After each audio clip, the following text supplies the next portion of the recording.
Thank you. I'm going to welcome you now to the mysterious world of funders. And so, of course, I hope you really get a sense that MacArthur Foundation is really committed and feels it has a great responsibility to help bring about the greatest good for the most people. But the fact is that, of course, we're not alone in that. We share that commitment, of course, with everyone in the room here, but especially with organizations and individuals and agencies that actually have the power to support efforts on the ground and to support each other so that the power of the collective has much greater impact. So the fact is that what we're going to do today is have a dialogue here amongst complementary organizations that are working together in new ways, but must work together in new ways, in complementary ways to advance delinquency prevention and juvenile justice reform. And what I want to make sure you do is, as you listen to the panelists, be sure and think about what you would like to add to the conversation, because we will have time toward the end of the session for interaction between audience and panel. And I also want to encourage panel members to jump on top of each other's comments. Don't let a single comment go by that you might want to have, you might want to react to, because the best thing is when there's. Are you ready? I can see you're ready. So we have a terrific panel here with us today. We have Adam Gelb, who's the Director of Public Safety Performance Project with the Pew Center on the States. We have Stephen Morikawa, Assistant Vice President for Corporate Community Relations with American Honda Company. And we have Marlene Beckman, who's counsel to the Assistant Attorney General of the Office of Justice Programs of the U.S. Department of Justice. So first of all, let's talk a little bit about why.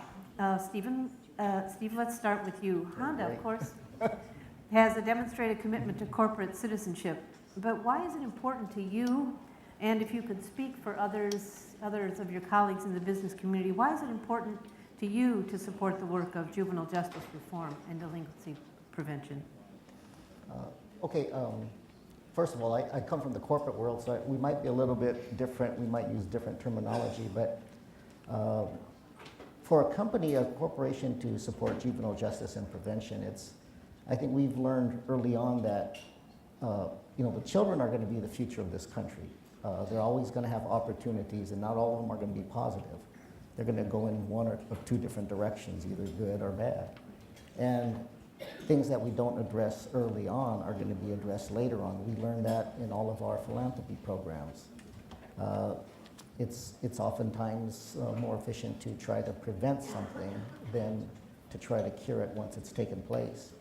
The problem in the corporate world is typically in the business world, it's always, what's your return on your objective or return on investment. And prevention is very hard to identify and prove in a business setting. So that's the challenge we face in kind of battling that issue. But I think going forward, it's one of those things that maybe I can give an example. It's when I had young children, personal experience is my daughter went to a high school. There's two high schools in town, both upper middle class high schools. One high school had a problem with a student that was dealing drugs and causing problems. So he got kicked out of his high school and they transferred him to the other high school. And all the parents are thinking, well, you didn't solve any problem, you just moved it from here over to here. So now it became a burden more on the community. Now you have two high schools with problems and facing issues. So if you don't address as corporations the problems that are facing the community, they're going to spread and affect more of the community. And I think that's why in the corporate world, I think we very much identify with these issues, and it's a very important thing for the fabric of the community, and that's why a corporation like Honda would address it. So was it a hard sell within Honda? It's not a hard sell. Fortunately, our culture is very much, most companies have one or two core issues that they would address in philanthropy. Ours happens to be youth and education. So other corporations have, different issues. They address many things, but typically, you're really at the forefront of two areas that you want to address. So for us, it's youth being one of our major core issues that we address in philanthropy. It's not a hard sell, but it's a constant struggle to justify it and what strides you're making and what changes we're making, and that's what I'm saying. In the prevention side, it's a little bit more difficult. But the things that we address, we understand it's necessary to address, so we take it just for that face value. So before we move to another one of the panelists, why don't you just make it a little concrete? Tell us about your National Youth Project using mini bikes and your partnership with the Robert F. Kennedy Children's Action Corps. Okay, that kind of goes back to the history of the company, and maybe unlike some other companies, our company was based in Japan. Honda Motor. We had a founder that was kind of a rebel. He didn't go on to advanced degrees in college. He was an engineer, but he was a self-taught engineer. So he would kind of tinker with motors, put them on bicycles, and eventually our first product was a very tiny scooter. So when Honda made the decision to go global, and America was the market that they thought that was the land where transportation mobility is kind of at the forefront. So when our founder came here, he, in studying the market, the American market, he made two determinations. One is that in order to do business in America, you have to be an American company. You can't be an export. You have to understand the culture, the community, and how it affects each other. The second thing, and children was a big part of what he identified, is that he said children were the fabric of America, that all family life is based and structured around their children, whether you're education, sports, everything you do is kind of family-based education. So that was one strong belief. The second one is a culture that we experienced to the negative, is that our product was a small scooter, a very small 50cc, and it was basic transportation. In America, when the product came over here, the country was faced with motorcycle gangs and things like that, so it was a very negative connotation.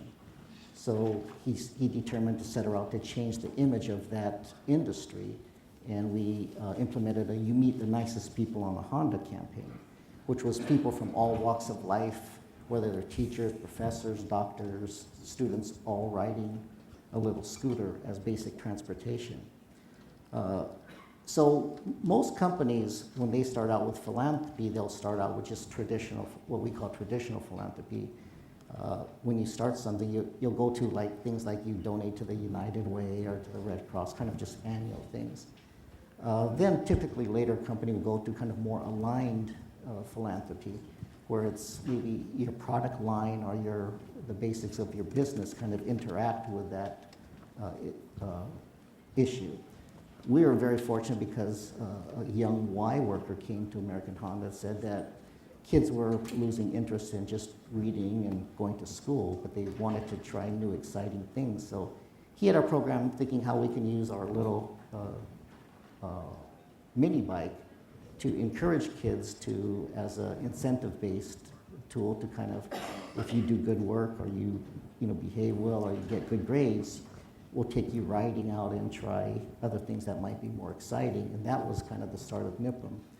And we're very fortunate because it was kind of an aligned to our business, and it addressed the children, which we thought was very important. It also helped change the face of the concept of motorcycle. It fit everything, I think, in our business. And I think it just fit perfectly, and that's kind of why that was our very first philanthropic program, and it exists today for over 44 years. So it sounds to me like that's a perfect marriage of your corporate goals and your civic and corporate instincts. Exactly. It matched everything, the community, the culture. Watch out for us suggesting that you say you meet the nicest people on a Honda, but remember, they've all made mistakes. Yes. We all make mistakes, so. So let's go away from the notion, for a moment, let's go away from the notion that we're focusing on prevention as the key lever. And talk with you, Adam, for a moment about what Pew and Pew Center for the States, where you work, are doing with your public safety performance project. This is about working closely with government to measure impact and improve outcomes. Talk to us about why you're taking that approach in the context of telling us about the project as it relates to juveniles. Sure. It's fascinating to hear you talk, because Pew had almost an exact opposite entry to this field, in that there was not a particular match with a set of values, but really a situation where the Pew Center on the State is very opportunistic. Right? We've got projects on elections administration, we've got projects on children's dental health, and we have this public safety performance project. And they really no connection to each other, except that they work on with important problems. There is, in our judgment, there's enough research to show what's effective, and then there's a political window of opportunity to actually get something meaningful done. And so we have this sort of grab bag of different initiatives. The Public Safety Performance Project was started about 6 years ago, when some smart folks at Pew, long before I got there, said, hey, there's really enough research right now that shows that there are more effective, less expensive ways to deal with a lot of nonviolent offenders. And 6 years later, we have seen tremendous amount of change in the criminal justice system. We had a 38-year-long rise in adult prison population starting in 1972, went up and up and up without interruption until 2010. It's just now started to level off and drop a little bit. I think in our the way where we were looking at this, and I know there's sort of not a more popular thing you can say to a room full of juvenile justice people, is that we thought we'd take some of the wisdom from the adult system and bring it to the juvenile system, right? That's how y'all like to. Yeah, we'll be quoting you on that.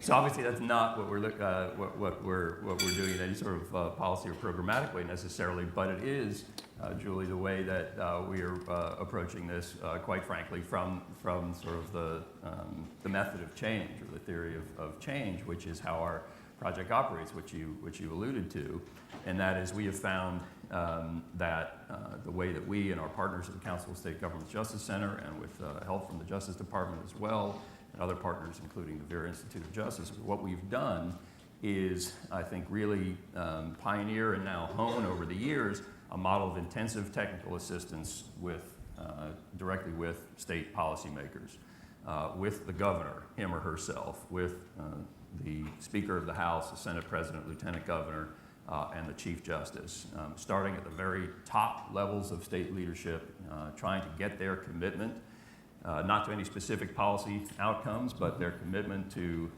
recognize that there's a challenge that they want to tackle, and their willingness to use data and a bipartisan interbranch process to tackle it. And so that's what we've done, and it's really worked quite well, setting up a partnership with the state, rather than trying to come from the outside with a preset policy agenda and saying we want to do this with respect to juvenile life without parole, or that with respect to another aspect of the system, but to step back and say, you got general issues here, you want a better, as we put it, return on investment in terms of your corrections spending, and we'll take a look at the system. What is specifically driving it? Not from an ideological perspective, that we don't want certain kids at certain places, but what statutes, what policies, what practices are driving the greatest number of offenders deeper and deeper into the system. And then from that analysis flows some often fairly obvious policy solutions. So that's the model that we've used, and that's what we are trying to do now in the juvenile justice system. I don't know if anybody in the room is from Georgia, but Georgia is actually the first state where we're using this process, which is often called justice reinvestment. It was nice to be asked back to Georgia. We just did a significant package of criminal justice reforms in Georgia, and when we completed that, the governor and others said, we'd love you to come back and help us with the juvenile system as well. And we're optimistic about how things are going there. So are states more interested in return on investment now that they have less to invest? Sorry? I guess what I'm saying is, does the current fiscal environment, which is likely to persist for some time, is it heightening the interest in knowing how better to target their resources? So the short answer is yes, but sort of our line and our take on this, and I think this is really important, is to not overstate that, and not only not overstate it because it's not strategic, but it has also the advantage of not being true. State after state, and we have worked again together with our partners in probably about 15, 17 states intensively, and I'm telling you, there are not state policymakers at this level who are saying, budget is tight, we got to save money, I'm going to sort of hold my nose, this kind of stuff really stinks, but I got to do it anyway because I got to save some money. You can't deny that the budget situation isn't playing into this in some way, shape, or form, but the way we talk about it is really that's the that the budgets are really bringing states to the table, but they're not the meal, or they're the appetizer, not the main course. Pick your metaphor here. We find actually what's really driving this is a number of things, and I think they're applicable in the juvenile context as well. One is Texas.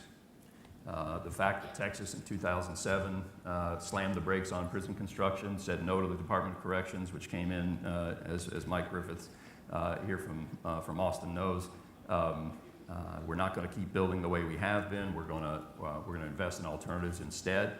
And the fact that Texas did something like this and has had tremendous success with that, Texas has now saved a cumulative almost $2 billion in terms of what they would have spent over the last 5 years if they continued to build what they were at the rate they were going. Their parole revocation rate is down by 36%, and the overall crime rate in Texas is now down 36%, to the level of back in the late 60s. It's come down so much. So when Texas has done something like that and had that kind of success, that is really resonating with policymakers across the country, because there's this assumption that if Texas does something, or by definition, it's not soft on crime. That wouldn't be how Texas rolls. And then I'll just make a couple other points here about public opinion. We've done a tremendous amount of public opinion research at this point. I think really bringing some information to policymakers that shows that the bounds of political permission are really significantly broader than they assume here. That on a whole bunch of levels, from general concept of some of the questions like some of the funds we're spending locking up low-risk offenders should be shifted to the community. Very high levels of support on the conceptual level, questions like that, numbers in the 80s with strongly supports in the 60s, which pollsters say is highly unusual. And then including specific policies. There was a discussion on the panel earlier about length of stay and trade-offs, and trying to move toward a system where there's more swiftness and certainty rather than severity of punishment. Strong levels of support, even in the adult system, where you figure there'll be at least that strong in the juvenile system, for policies that say we don't want people maxing out a 3-year or 5-year sentence. We'd much rather them serve a year less behind the walls and take that year, reinvest that money, and do some supervision on them. So between all those kind of things, we really feel that it's the research, Julie, that's driving this, and the recognition that the public is supportive of this, that it's not soft on crime, and that there are effective, credible alternatives. So, Adam, I want to come back to you in a few minutes to talk about what happens when you go away. How do governments think about sustainability? I want to make sure, Steve, that we come back to you to talk about your view on research. But let me turn to Marlene for a second. Talk to us a little bit about the role of government, especially the federal government here, in generating partnerships with the private sector for juvenile justice reform and justice reform in general. What's going on now? What do you see as the most important? And is it easy? Well, let me say that the reason I'm here is I don't work in the Office of Juvenile Justice and Delinquency Prevention directly. I'm in the umbrella OJP agency. But OJP as a whole is focusing a new initiative on working with the private sector, and particularly philanthropic organizations. We have realized that we need to, in the time of tight budgets for everybody, we need to look at how we can partner in a better way with the private sector. And up until now, we've been very limited in that area, and we haven't been very active. One of the reasons is that the strict regulations with regard to, for the federal government to work with private partners. But we have some examples in HUD and the Department of Education, which have actually developed a strategic engagement offices to reach out to the private sector. Now, some of you may recall that in 2009, when Laurie Robinson was the Assistant Attorney General, we had a philanthropic engagement convening. We brought together, some of you may have been there, many private organizations to talk about how we could move forward and how we could work together in partnership. And a lot of ideas came out, but it really didn't result in a lot of action. And we re-looked at that. Why didn't that work so well? And we brought together a smaller group recently under the leadership of the Acting Assistant Attorney General, Mary Lou Leary, to see if we could get more guidance from the private sector on how we could work together better. Now, up until now, we have been more the follower rather than the leader. I wanted to mention, for example, OJJDP joined in partnership with the Robert Wood Johnson Foundation in the Reclaiming Futures model by funding drug courts that were aligned with that model. But now we're lucky that our general counsel has moved ahead and given us new guidance as to what we can do. It's still difficult. It's still not easy, and we're going to get later to questions about challenges, and I have a lot of those to raise. But I did want to share with you a few of the things we learned at this recent convening and how we're going to take action on those things that we learned. We learned from the philanthropic organizations that were at our meeting that we at OJP needed to have a more articulated vision of what we saw as shared outcomes and to be more clear about our priorities and goals. And we need to communicate that with foundations frequently and often so that they can understand where the gaps are in federal funding. And also we were told we should involve private organizations early and often as opportunities to work together.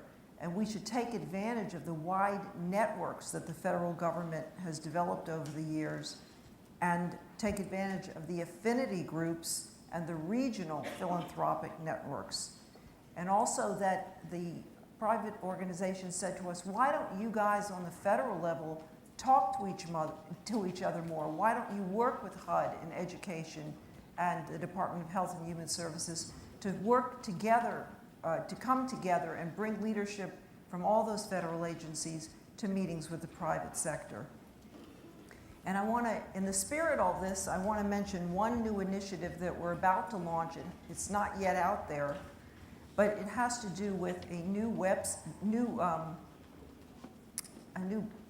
thing on our website, which will, if this is just not only for OJJDP, but also for the Bureau of Justice Assistance, where we will post funded proposals for private organizations to see where the gaps are of our funding to those grantees and where they might want to fill in. But I think more importantly for this audience, we're also going to post those applications that were highly rated by the peer group reviewers, but were not funded, so that if private philanthropic organizations or others want to, especially those on the local level, want to work with that applicant, they have an opportunity to get that information about the applicant. And we really see this as an opportunity for local, to be more local than rather on the national level. So you opened the door here to challenges. Why don't you talk a little bit about that? Okay, well, we also, we have a lot of challenges. So I mentioned the legal limitations. Our general counsels, as I'm sure in your organizations, are very conservative and don't want to move forward. And it's only in this administration that we've really come to realize the importance of working with in private partnerships. They don't even like the word partnerships. We have to be very careful about that. We don't use it in philanthropy either, in legal documents. We say Yeah. it all the time otherwise, but not Right. in legal documents. So some of the problems are the annual funding cycle is problematic. We have to, the money always comes late in the fiscal year because we don't get a budget, as many of you know, and you might have that same problem on the local level. And then when it comes, we have to act very quickly because our funding, I remember, I go back to, and I see my friend Betty Chambers there, we go back to LEAA where we had no year funding, and we could take as much time as we needed to spend the money, but that is not the case anymore. And the funding has to be spent that year and in very strict guidelines of what Congress says. So we don't have the kind of flexibility that we would like to have with the funds. Another tension is the tensions that may exist between OJJDP mandates and foundation objectives or private entity objectives. Another challenge is preserving the competitive process. As you all know, everything that is funded in OJP, including the juvenile justice grants, is funded with a solicitation that goes out, and it's very competitive. So there are some restrictions about what we can talk about in advance of the solicitation actually going out. So that is a problem because we can't give that away before we make sure everybody has a fair chance with their applications. We can't, according to our legal guidance, even now, we can't ask for things. We can just say to a private entity, this is what we're doing in X area. We can't say, why don't you fund this part of it? So we have to kind of come to the table, but we can't ask specifically for funding. And then there's this issue of funding coming in and supplanting government funds, and that's kind of a technical argument. And the last thing I want to mention is we can't be bold in the same way. We can't take the kind of risks in the same way that private entities can. So although I'm not a panelist, I might just suggest that you opened the door to one tiny comment that I might make from a philanthropic perspective. And one of the things that we have been most surprised about, I think, with the current administration early on, was the notion that actually the innovation the locus of innovation was shifting from foundation-funded activities to philanthropic-funded activities, with the notion that philanthropy should fill in and support the things that the federal government decides to fund, and we would be asked to make the 3-to-1 match or the 4-to-1 match. And so I think that there's a little bit of a tension here, and you raised that with one of the issues of federal government mandates and philanthropic objectives. So I think we're still trying to work that out because I don't think that philanthropy is prepared to be the budget plug. First of all, we don't have the scale of resources for that, and we're always used to being at the at the very innovative end where government cannot go, and so we have a number of tensions there. Let me bring it back to you for a moment, Steve. When you talk about the very interesting sort of merger of values and corporate goals, with that as what you bring to the table, what do you recommend for local juvenile justice practitioners? How do they approach business leaders and corporate partners? What's most effective from your perspective? Well, you said something interesting before. It's you both mentioned the word partnerships. You don't use partnerships. Legally. Yeah. But in the corporate world, that's all we use. So I think part of the working together and forming that partnerships is we see it as, to us, partnership means everybody brings something, puts it in the pot, everybody shares something out of that pot, and the measurables are all, success measures are all shared. That's kind of the ideal model for a corporation. It's not just, if you're not doing that, you're just a donor, you're just giving to charity. So it's really not the model that corporations are going to. So we see it as, when the recession has hit 5 years ago, for example, Honda as a company, we actually have 4 corporate foundations. So each of our automotive factories, Indiana, Ohio, Alabama, all have their own foundations, kind of community foundations, things going on in the area. We have a corporate foundation at American Honda that's more for STEMS education and things like that. Then we have 10 regional offices that all have either community relations or philanthropy programs. So there's, in working to make a successful, it's really we have to understand each other. We find that oftentimes, maybe we have a program that's funding STEMS programs. You couldn't imagine how many times an organization out there says, we'd like you to donate to building a football stadium or reseeding. You have to kind of match up, and if we don't do that, we're kind of missing each other. Also, understanding each other, we average probably on the low side about 500 grant requests a week. And that's on the low side. And a corporation, you're going to have to be very succinct. You can't take 15 pages to make your point because the corporation is not going to take that time. You have basically kind of your opening statement, and you have to make very clear in business terms. It was very interesting. I think the first time I was on a phone call with Dr. Verducci, she mentioned the term in RFK, they mentioned the term evidence-based practices. In the corporate world, it's like, what does that mean? We don't use that term. So if you have a proposal that's filled with terms that we don't understand. What term do you use? Yeah, that means exactly the same thing. Right. Yeah. But it's we'll use return on investment, return on objective. They kind of all mean similar things, but in the business world, it's not.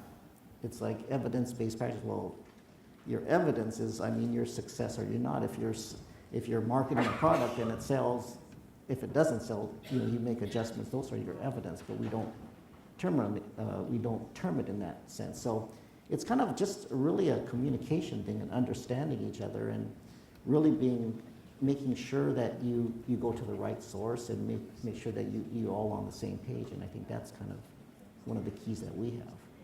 So Adam, I warned you that I was going to ask you what happens when you go away from a state, a jurisdiction.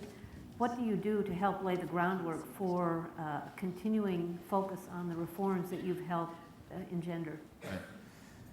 So great question to segue from partnership because we've gotten much better and much more purposeful about forming partnerships on the back end of our work. Really the Pew approach to this is to help achieve that policy change, but I think we also realize that often some of these policies aren't worth the paper they're written on in terms of what happens on the street. Just an example, in the adult system, probably every corrections department, parole probation agency in the country has a policy that says thou shalt use swift and certain sanctions to respond to violations and not wait for 15 violations to occur and then revoke somebody to prison. How often do those things actually happen? Very, very rarely. So I think we're acutely aware of the need to do follow-up, and lucky enough to have, in the last few years, really formed, I think, a solid partnership with the Department of Justice, despite all of the issues that you raised. On the adult side, we're in a very nice situation now, I think, where Pew and Council of State Governments are working in a couple of states each year, and then once the policy package, once the ink is dry on that policy package, Justice Department funding is then coming in behind and supporting work in what we call phase 2, the implementation phase. On the juvenile side, we're fortunate to be working in partnership with the Casey Foundation, which is working alongside of us in the policy phase here in Georgia, phase 1, and that will set them up nicely to continue on and help out with implementation once the policies are passed.